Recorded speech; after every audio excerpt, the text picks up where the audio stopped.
Welcome back in. We're now into February, of course, and we're wondering how your New Year's resolution is going. In terms of trying to eat healthy, well, do you need to make a change? Joining us maybe to help you out with that is diet nutrition expert, Dr. Beth Kitchen with UAB. Good to see you this morning.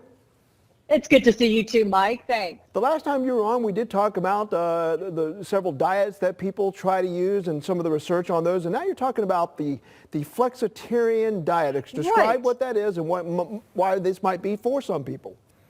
Right, Mike. So we've talked about some of the worst diets out there, and I like to use the U.S. News and World Report on the diets because they do a really good, thorough job.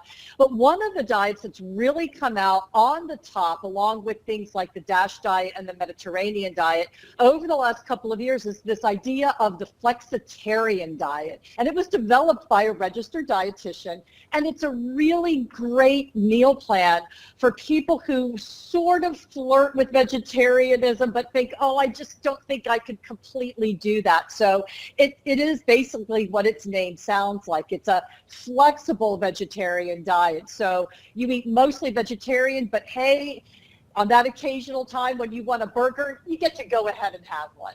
I think a lot of people might like this one. So let's talk about how you can be a flexitarian.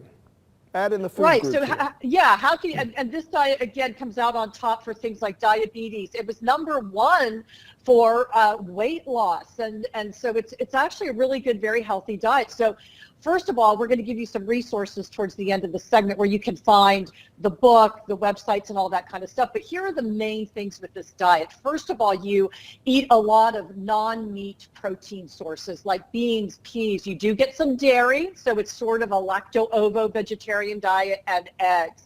Lots of fruits and vegetables, and also whole grains. This is where you get all the fiber that does help you to lose weight. But then there's also a category called sugar and spice. So there's no category of food that you can't have ever. They really limit alcohol according to the guidelines. For women, 1 serving or fewer per day, men 2 or fewer per day. And then of course it is, basically a vegetarian diet.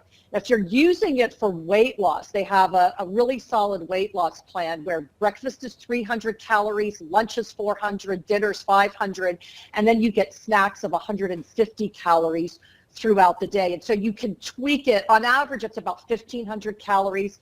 For some people, that would be a little bit too low, even for weight loss, but you could tweak it up a little bit. For sort of the average female, that 1,500 calories would be good. For some men, I would say, go a little bit higher, even for your weight loss. You gave the calorie count on some of those and how you break it down. But you mentioned fruits and vegetables. Are we varying past, the 5 servings kind of rule per day, or up or down from that? Right.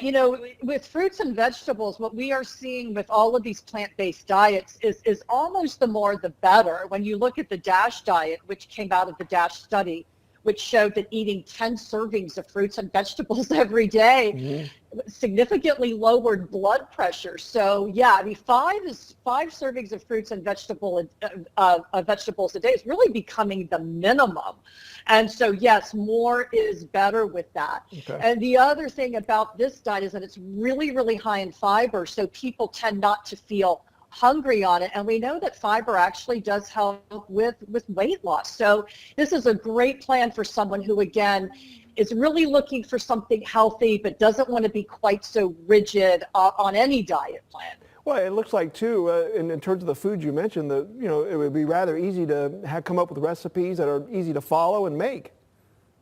There are lots of recipes out there for this diet, Mike, and a lot of them, they're not fancy. They're foods that we use all the time, and so it's not complicated. Now, one of the things is it does involve a lot of home cooking, but you can still eat out, and that's that flexible part of this, is that nothing is off limits. You can break the rules, and that's okay, and that's what I like about this diet, because I think it really helps people to feel like they're eating normally and enjoying their foods.